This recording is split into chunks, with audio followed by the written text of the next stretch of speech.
जय हिंद साथियों, कैसे हैं सभी लोग। उम्मीद करता हूँ आप सभी मस्त होंगे, अपने शिक्षण कार्य में व्यस्त होंगे। स्वागत है आप सभी का यूपी टेट सुपर टेट 2024 के एग्जाम में। और आज से शुरू करने वाले हैं संपूर्ण एसएसटी, जो कि छोटे छोटे क्लास के माध्यम से संपूर्ण एसएसटी कवर करेंगे, जिसमें एसएसटी यानी सामाजिक विज्ञान के मोस्ट और इम्पॉर्टेंट क्वेश्चन होंगे, जो कि हर टॉपिक से क्वेश्चन होंगे, चाहे वो इतिहास का क्वेश्चन हो, आधुनिक भारत का हो, संविधान का, UP special, static GK, current affair, भूगोल, भारत प्लस विश्व, दोनों भूगोल के क्वेश्चन होंगे। क्लास जो है आज 1 है। चैनल पर जो भी नए हैं चैनल को सब्सक्राइब कर लीजिए। चलिए चलते हैं क्वेश्चन की तरफ। और आज का पहला क्वेश्चन है, क्षेत्रफल की दृष्टि से भारत का विश्व में कौन सा स्थान है। तीसरा स्थान है, छठा स्थान है, सातवां या नौवां स्थान है। कौन सा ऑप्शन राइट होगा? तो आपसे बताइए इन चारों ऑप्शन में से कौन सा ऑप्शन सही होगा।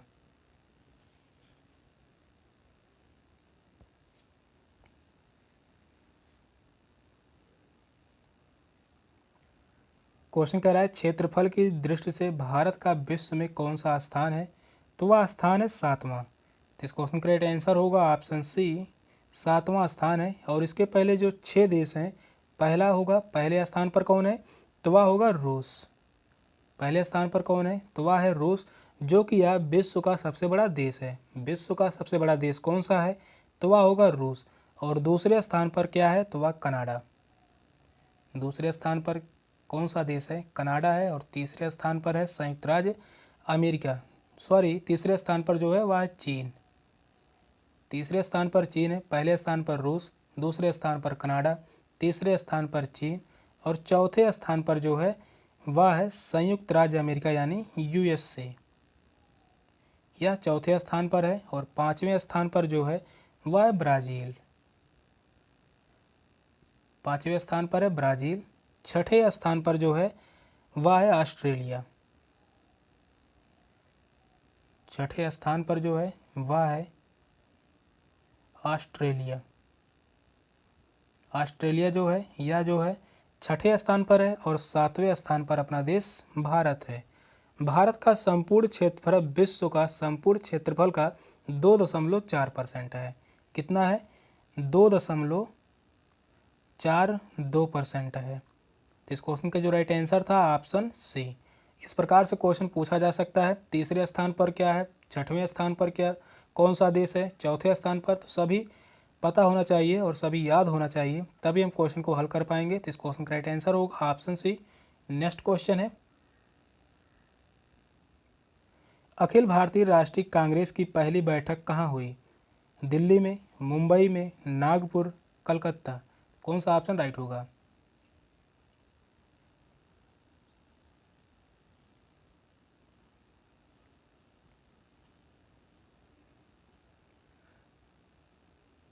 तो भारतीय राष्ट्रीय कांग्रेस की पहली बैठक कहाँ हुई थी, तो वह हुआ था मुंबई में।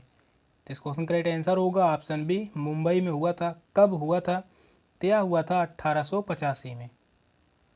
1885 में हुआ था। और इसके अध्यक्ष जो थे वह व्योमेश चंद्र बनर्जी थे। अध्यक्ष कौन थे, तो वह थे व्योमेश चंद्र बनर्जी। व्योमेश चंद्र बनर्जी इसके अध्यक्ष थे। राष्ट्रीय कांग्रेस की स्थापना कब हुई थी? तो यह भी हुई थी 1885 में ही। 1885 में हुई थी। स्थापना किसने की थी? तो यह एक ब्रिटिश रिटायर्ड आईपीएस अधिकारी था, ए.ओ. ह्यूम। ए.ओ. ह्यूम के द्वारा भारतीय राष्ट्रीय कांग्रेस की स्थापना हुई थी, ए.ओ. ह्यूम। तो इस क्वेश्चन का राइट आंसर होगा ऑप्शन बी। सेकंड ऑप्शन जो है वह राइट है। नेक्स्ट क्वेश्चन है,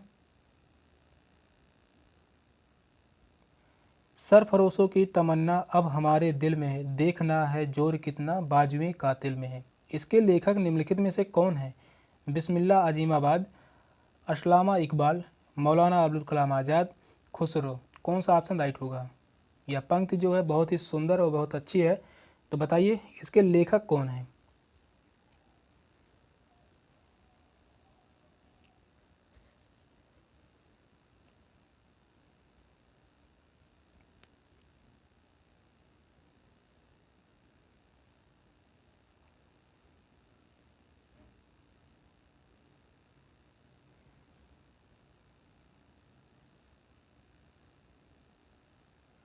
सरफरोशों की तमन्ना अब हमारे दिल में है, देखना है जोर कितना बाजुए कातिल में है। इसके लेखक जो हैं बिस्मिल्लाह आजिमाबाद। इसके लेखक जो हैं बिस्मिल्लाह आजिमाबाद हैं और इसे गाया था सर्वप्रथम राम प्रसाद बिस्मिल ने भरी अदालत में, जो कि यह एक भारतीय क्रांतिकारी नेता थे और वहीं से यह पंक्ति जो है प्रसिद्ध हुई। तो गाया किसने था? यह पंक्ति जो गाया था राम प्रसाद बिस्मिल ने। राम प्रसाद बिस्मिल।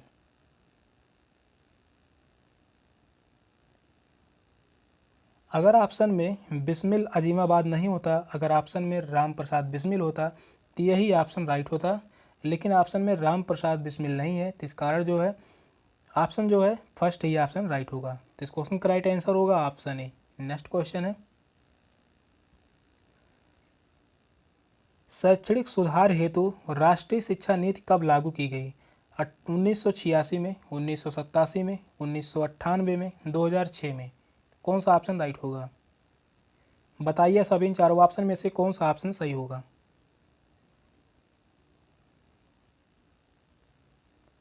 शैक्षणिक सुधार हेतु राष्ट्रीय शिक्षा नीति कब लागू की गई?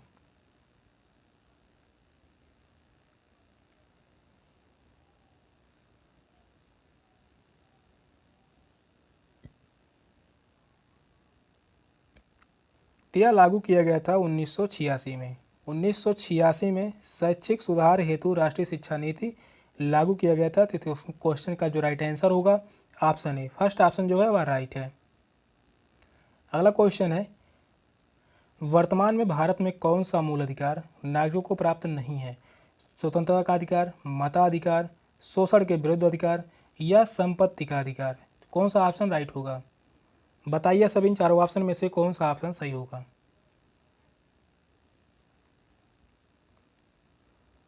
तो वह कौन सा मूल अधिकार है जो नागरिकों को प्राप्त नहीं है? तो वह होगा संपत्ति का अधिकार। तो इस क्वेश्चन का राइट आंसर होगा ऑप्शन डी, संपत्ति का अधिकार। यह जो है 44वां संविधान संशोधन अधिनियम 1978 में हटा दिया गया था। पहले यह मूल अधिकार हुआ करता था, लेकिन 44वां संविधान संशोधन अधिनियम 1978 में इसको क्या कर दिया? हटा दिया गया और अब यह एक कानूनी अधिकार है।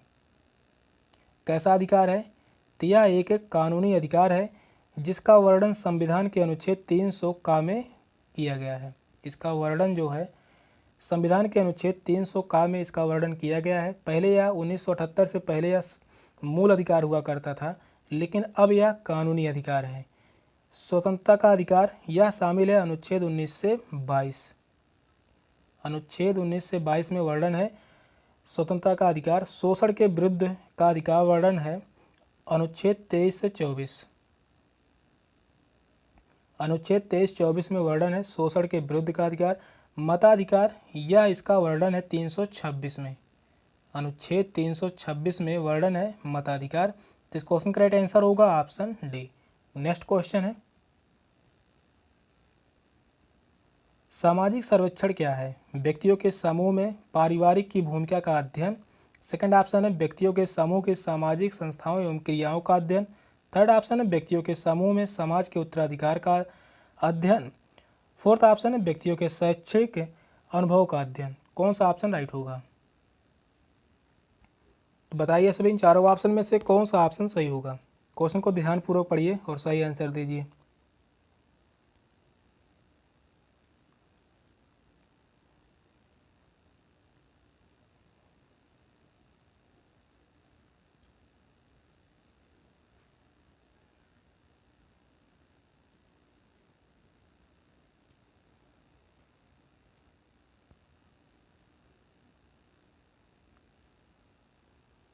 सामाजिक सर्वेक्षण क्या है? तो वह है व्यक्तियों के समूह के सामाजिक संस्थाओं एवं क्रियाओं का अध्ययन।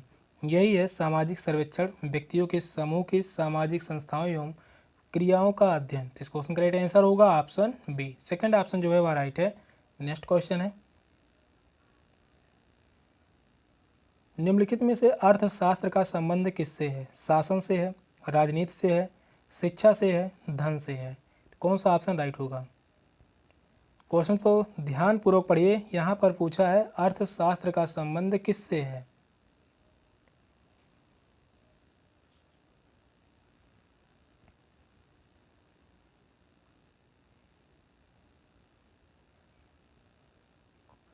अर्थशास्त्र का संबंध है धन से। तो इस क्वेश्चन का राइट आंसर होगा ऑप्शन डी, धन से संबंधित है अर्थशास्त्र, यानी इकोनॉमिक्स से संबंधित है। अगर यही पूछता चाणक्य का अर्थशास्त्र,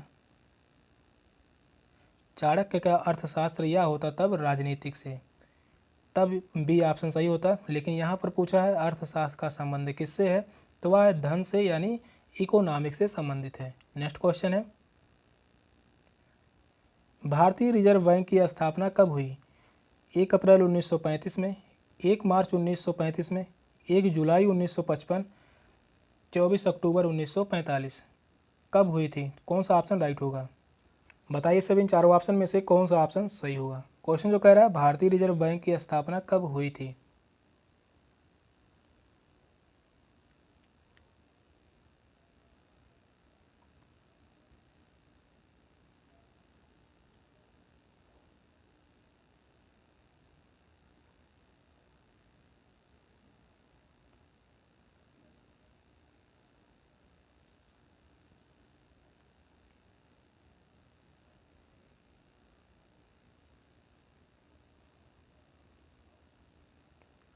भारतीय रिजर्व बैंक की स्थापना हुई थी 1 अप्रैल 1935 में।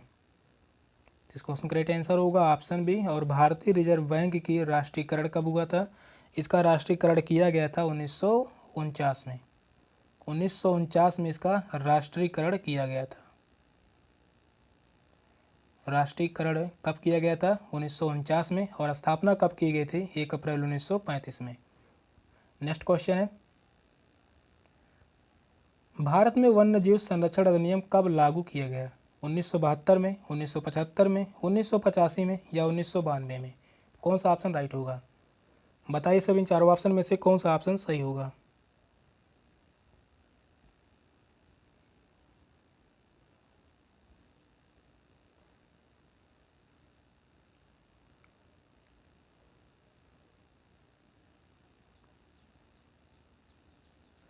भारत में वन्यजीव संरक्षण अधिनियम कब लागू किया गया?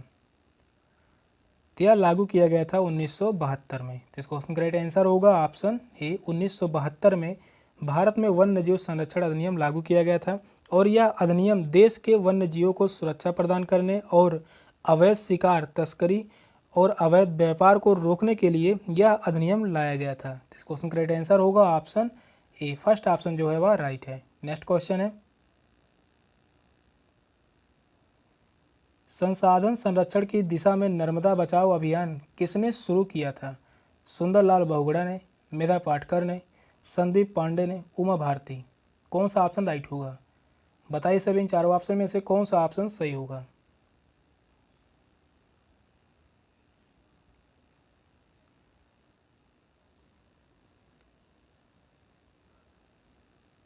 क्वेश्चन पूछ रहा है नर्मदा बचाओ अभियान किसने शुरू किया था?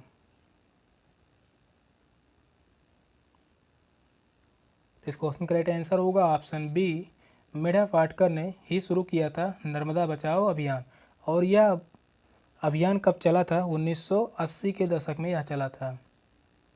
1980 के दशक में इस अभियान को चलाया गया था। तो इस क्वेश्चन का राइट आंसर होगा ऑप्शन बी।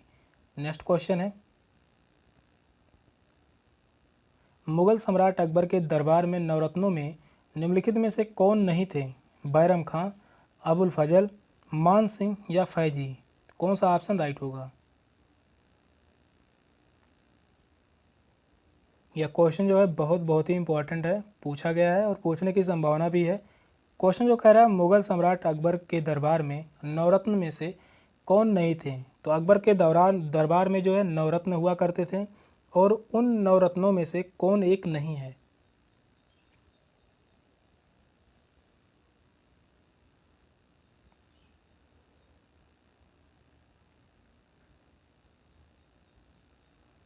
तो इस क्वेश्चन का राइट आंसर होगा ऑप्शन ए, बैरम खां। बैरम खां जो है यह नवरत्न नहीं है, अकबर के दरबार के नवरत्न नहीं है, बल्कि यह एक सेनापति थे अकबर के।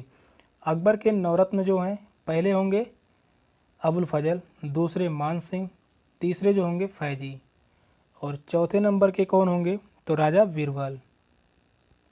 राजा बीरबल। पांचवा नवरत्न होगा तानसेन।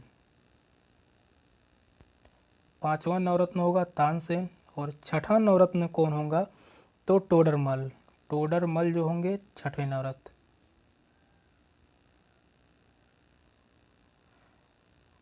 सातवें कौन होंगे? तो वह होंगे मुल्ला दो पियाजे। सातवें होंगे मुल्ला दो पियाजे, मुल्ला दो पियाजा। और आठवां जो होगा, आठवां होगा फ़कीर आजियाउद्दीन। फ़कीर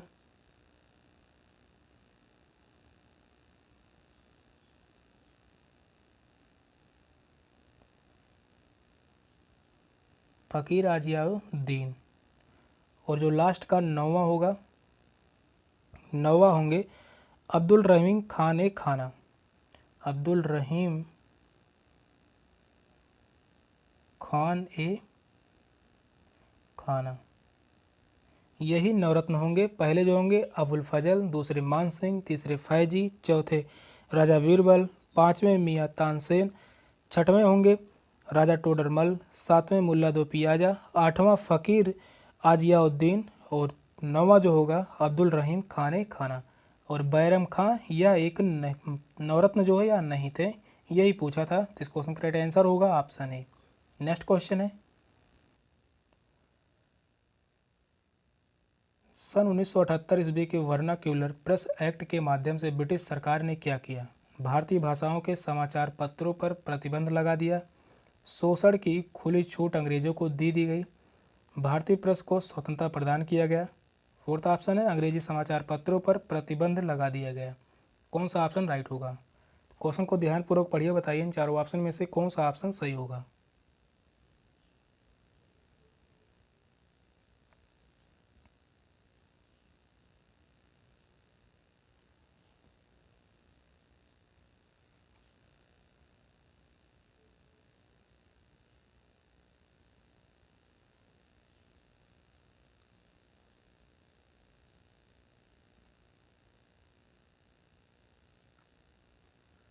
तो इस क्वेश्चन का राइट आंसर होगा ऑप्शन ए, भारतीय भाषाओं के समाचार पत्रों पर प्रतिबंध लगा दिया गया। वर्नाक्यूलर प्रेस एक्ट कब आया था? तो यह आया था 1878 में। 1878 में आया था। किसके शासनकाल में? लॉर्ड लिटिन के कार्यकाल में आया था।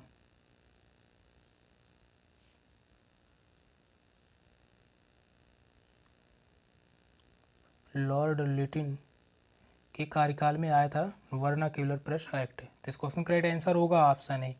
नेक्स्ट क्वेश्चन है, जनसंख्या नियंत्रण हेतु राष्ट्रीय जनसंख्या नीति की घोषणा कब की गई?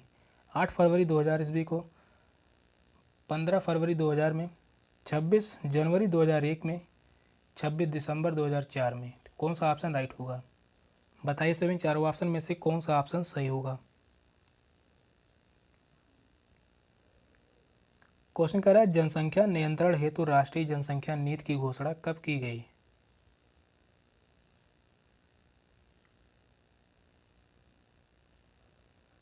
तय किया गया था 8 फरवरी 2000 में। तो इस क्वेश्चन का राइट आंसर होगा ऑप्शन ए, 8 फरवरी 2000 में घोषणा की गई थी राष्ट्रीय जनसंख्या नीति की। तो इस क्वेश्चन का राइट आंसर होगा ऑप्शन ए। नेक्स्ट क्वेश्चन है,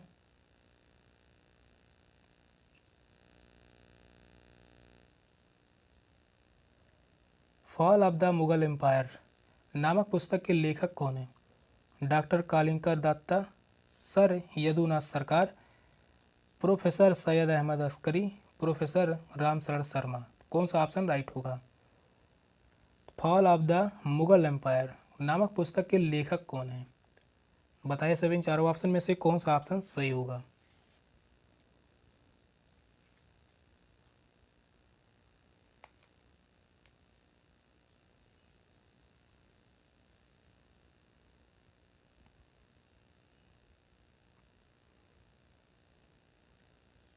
fall of the Mughal empire के लेखक जो हैं सर यदुनाथ सरकार। इस क्वेश्चन का राइट आंसर होगा ऑप्शन बी, सर यदुनाथ सरकार हैं फॉल ऑफ द एम्पायर के लेखक। नेक्स्ट क्वेश्चन है,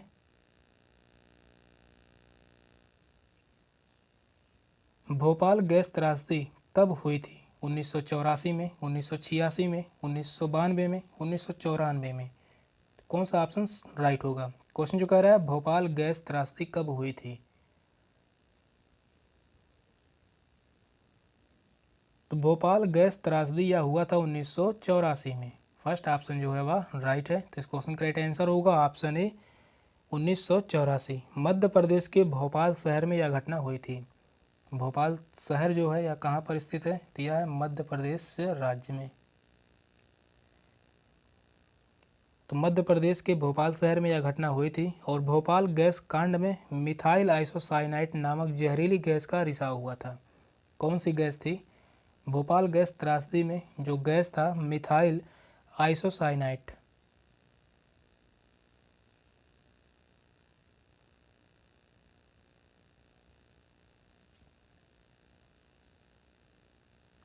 मिथाइल आइसोसाइनेट था, जो कि यह एक जहरीली गैस का रिसाव हुआ था और इसके कारण हजारों लोग मारे गए थे। मिथाइल आइसोसाइनाइट का उपयोग कीटनाशक बनाने के लिए किया जाता है। मिथाइल आइसोसाइनाइट का उपयोग जो है यह कीटनाशक दवाओं में प्रयोग किया जाता है। कीटनाशक दवाओं में इसका प्रयोग किया जाता है। तो इस क्वेश्चन का राइट आंसर होगा ऑप्शन ए। सेशन का लास्ट क्वेश्चन था। क्वेश्चन कैसे लगे कमेंट में जरूर बताइएगा। चैनल पर नए चैनल को सब्सक्राइब कर लीजिए। मिलते हैं फिर अगली क्लास में, तब तक के लिए बाय बाय, टेक केयर, जय हिंद।